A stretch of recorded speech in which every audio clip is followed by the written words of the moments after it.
Guys, ഇന്ന് നമുക്കൊരു crib ഉണ്ടാക്കാം. ഫോം ഷീറ്റ് യൂസ് ചെയ്തിട്ടാണ് നമ്മളിവിടെ ക്രിബ് ഉണ്ടാക്കാൻ പോകുന്നത്. ഒരു എസ്തെറ്റിക് പുൽക്കൂടാണ് ഞാനിവിടെ ഉദ്ദേശിക്കുന്നത്. ആൻഡ് നമ്മളിവിടെ എടുത്ത ബേസിൻ്റെ സൈസ് ഒരു സൈഡ് 28ഉം ഒരു സൈഡ് 40ഉം ആണ്.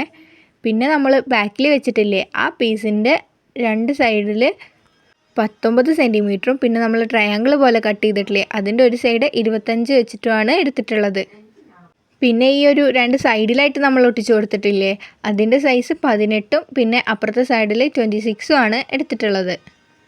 പിന്നെ ഇങ്ങനൊരു സ്ട്രിപ്പ് കട്ട് ചെയ്തിട്ടുണ്ട്. ഈ ഒരു സ്ട്രിപ്പ് നമ്മുടെ പുൽക്കൂടിൻ്റെ ടോട്ടൽ ഹൈറ്റിനനുസരിച്ചിട്ടാണ് കട്ട് ചെയ്തത്. അപ്പോൾ ഇതിൻ്റെ ടോട്ടൽ ഹൈറ്റ് 33.5 സെൻറ്റിമീറ്റർ ആണ്. പിന്നെ ഒരു 2 സെൻറ്റിമീറ്റർ വീതിയിലാണ് ഇതിവിടെ കട്ട് ചെയ്തിട്ടുള്ളത്.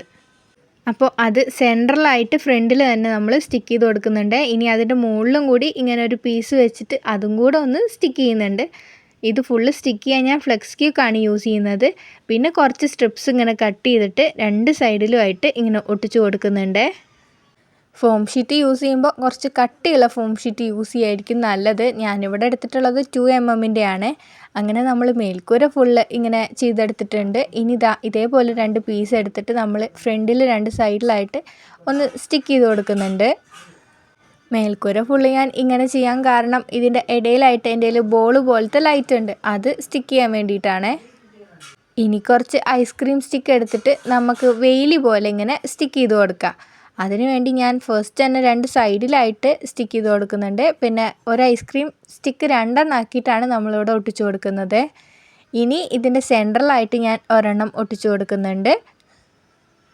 എന്നിട്ട് ഞാൻ ഈ സെൻട്രലിൽ ഒട്ടിച്ചതിൻ്റെ രണ്ട് സൈഡിൽ രണ്ടെണ്ണം കൂടി ഒട്ടിച്ചു കൊടുക്കുന്നുണ്ട്. ഇതും കൂടി ഒട്ടിച്ചു കഴിഞ്ഞാൽ ഇനി ഇതിൻ്റെ മുകളിലായിട്ട് നമുക്ക് ക്രോസ് ആയിട്ടുള്ള പോലെ ഐസ്ക്രീം സ്റ്റിക്കും കൂടി ഒട്ടിച്ചു കൊടുക്കാം. ഞാൻ പറയുമ്പോൾ നിങ്ങൾക്ക് മനസ്സിലാവുന്നുണ്ടോ എന്നുള്ളത് എനിക്കറിയില്ല, പക്ഷേ കാണുമ്പോൾ എന്തായാലും മനസ്സിലാവുന്നുണ്ടാവും. ഒരു ഐസ്ക്രീം സ്റ്റിക്കും പിന്നെ ഒന്നിൻ്റെ പകുതിയാണ് നമുക്കിങ്ങനെ ഒട്ടിച്ചു കൊടുക്കാൻ വേണ്ടിയിട്ട് ആവശ്യം വന്നിട്ടുണ്ടായിരുന്നത്. ഇതേപോലെ ഓപ്പോസിറ്റ് സൈഡും കൂടി ചെയ്യുന്നുണ്ട്. അതിനു മുന്നേ ഞാൻ ചെറിയൊരു വാതിൽ പോലെ ഇങ്ങനെ രണ്ട് ഐസ്ക്രീം സ്റ്റിക്കും കൂടി ഒട്ടിച്ചു കൊടുക്കുന്നുണ്ട്.